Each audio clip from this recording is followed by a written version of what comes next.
Hey everyone, this is Tom Hanks. Welcome to Race 1 in round 2 of Season 4 in the Tom Hanks Racing Series. Today we're at Laguna Seca, and of course we're starting off with my own car.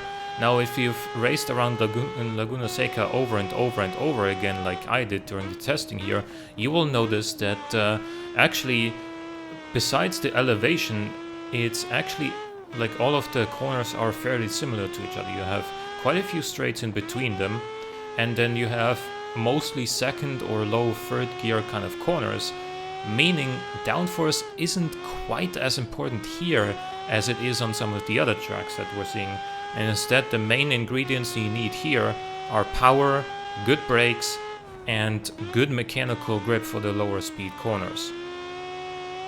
With that being said, enjoy the rest of the lap and then we'll get into the actual competitors.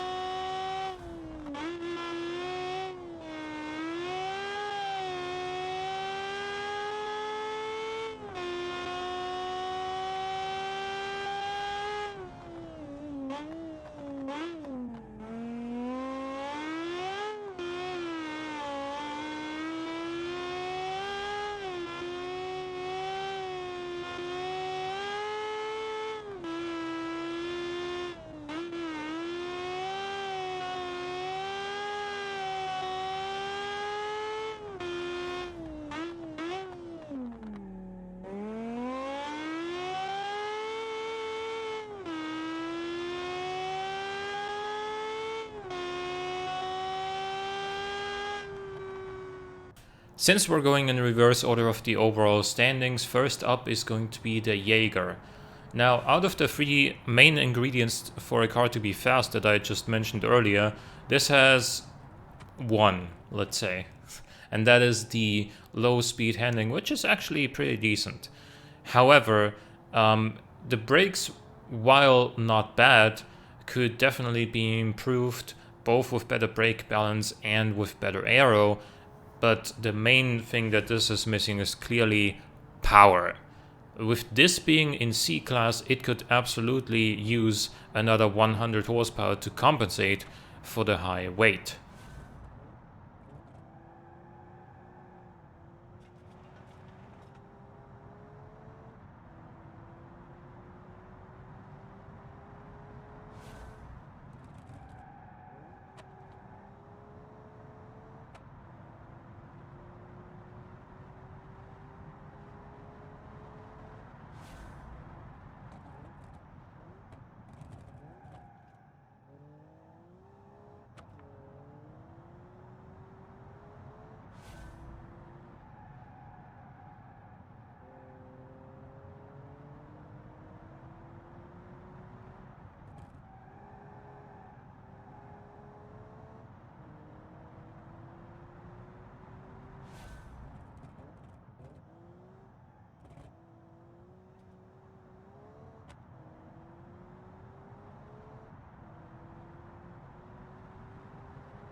Next up is the Gunner, and like the Jaeger, this is in C class and rear-wheel drive, but unlike the Jaeger, this actually has lots of power.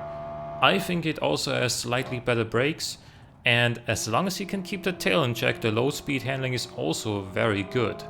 So this car is actually probably stronger here than it has been on the previous tracks, and with that I'll leave you to the rest of this rather wild lap, and then we'll get into the next cars.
Next is the Transom Menace, which I think is held by mostly by its long gearing.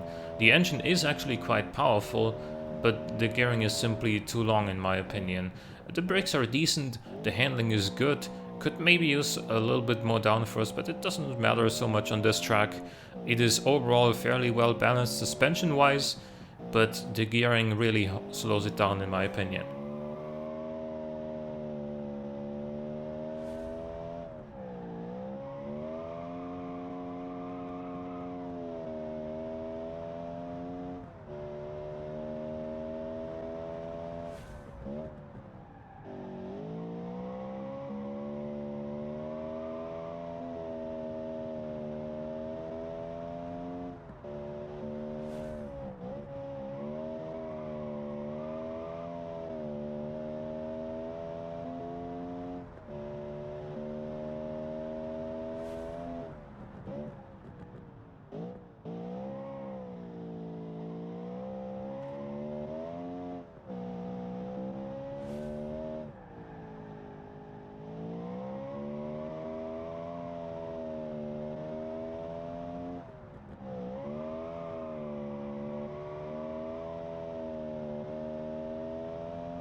Next is the Tarquini, and when going into this I was so sure that this was going to beat the Gunner, because on the previous tracks it has fairly easily outcompeted the Gunner with its superior handling and better management of that power being rear-wheel drive. But here it is just simply outgunned, pun not intended. It just doesn't have nearly enough horsepower to compete with the Gunner in this one, even though it is quite good through the corners. It does still have some power oversteer at the on-corner exit, and of course on the straights it stands no chance against the much more powerful Gunner.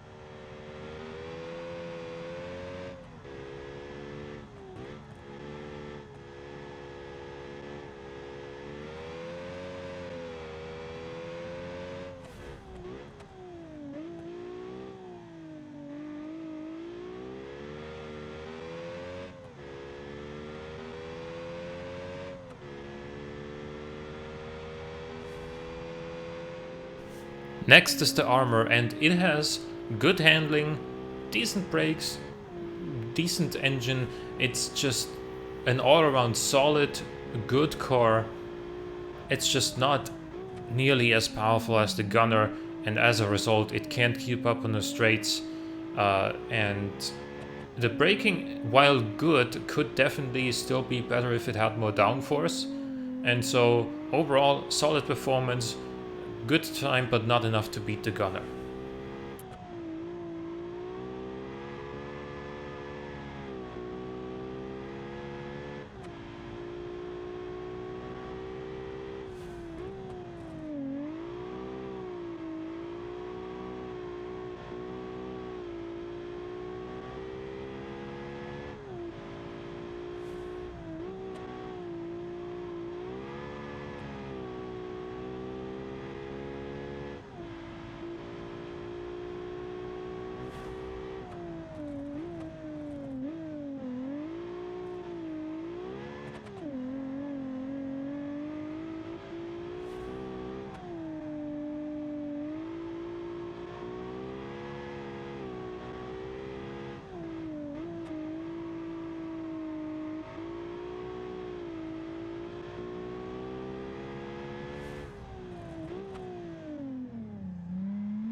Next is the THRS, and I thought for sure, okay, this is gonna be the first car to go in front of the gunner.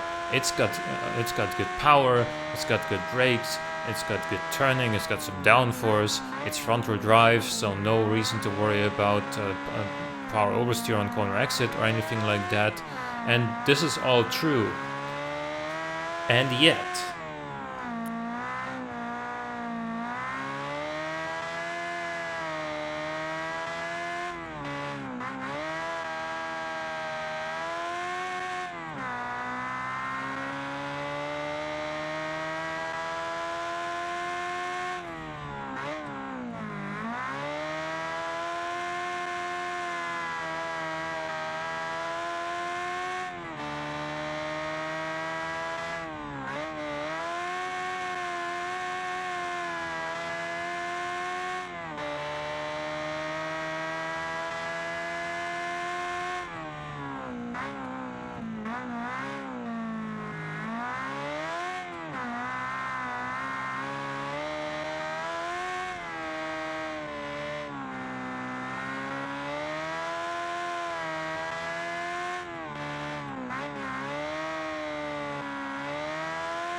next is the Scarab Flare STR, and similarly to the THRS, this is powerful.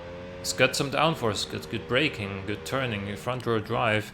The ingredients are all there, just maybe a little bit more power to weight than the THRS. So will this be enough to defeat the gunner?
Alright, so with the Scarab now in the lead, we get to the Minos.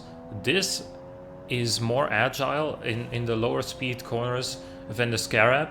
I think it just pulls through the lower speed corners a little bit more effortlessly, a little bit more cleanly, and maintains faster cornering speeds. And it's also got really good power on the straights, and so I think this could have a pretty good shot at going into the lead.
Alright, and so we're on to the top 3, starting with the ISN. Now this has a little bit less power than the Minos does, but it's got a sharper front end, it's got extremely quick turn-in that may help it maintain more speed for the corners. So let's see if that's enough.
Our penultimate competitor here is the Mara Astery 2.0 by Andy D, and this has been performing extremely well so far.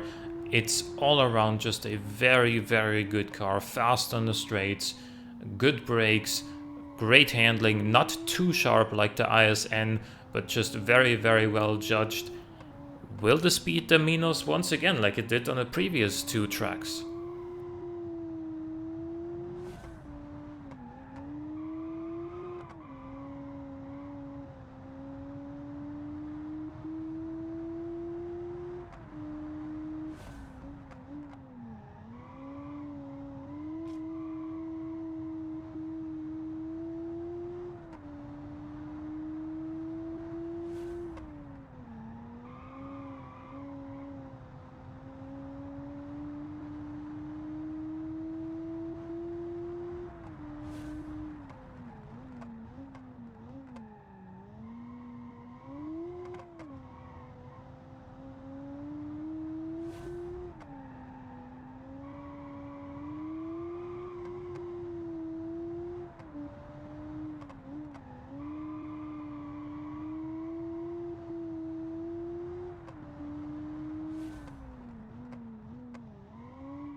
And finally, last but not least, the Century. This has won the previous 2 races, and of course it's the most powerful A-class car here, and it also had the best brakes, so pretty good prerequisites for setting a fast lap time here.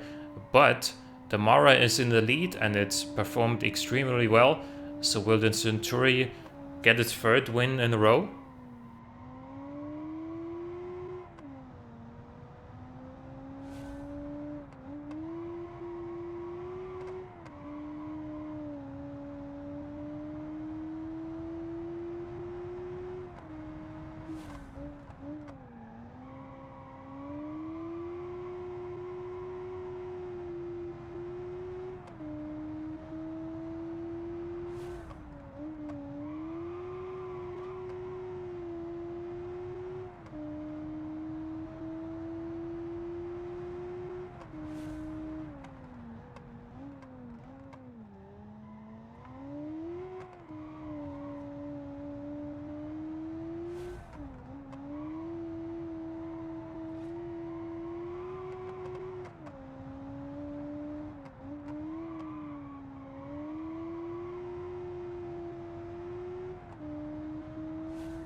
And with that, congratulations to Teacup once again for winning this race. Thank you everyone for watching, and I'll see you in the next one. Goodbye.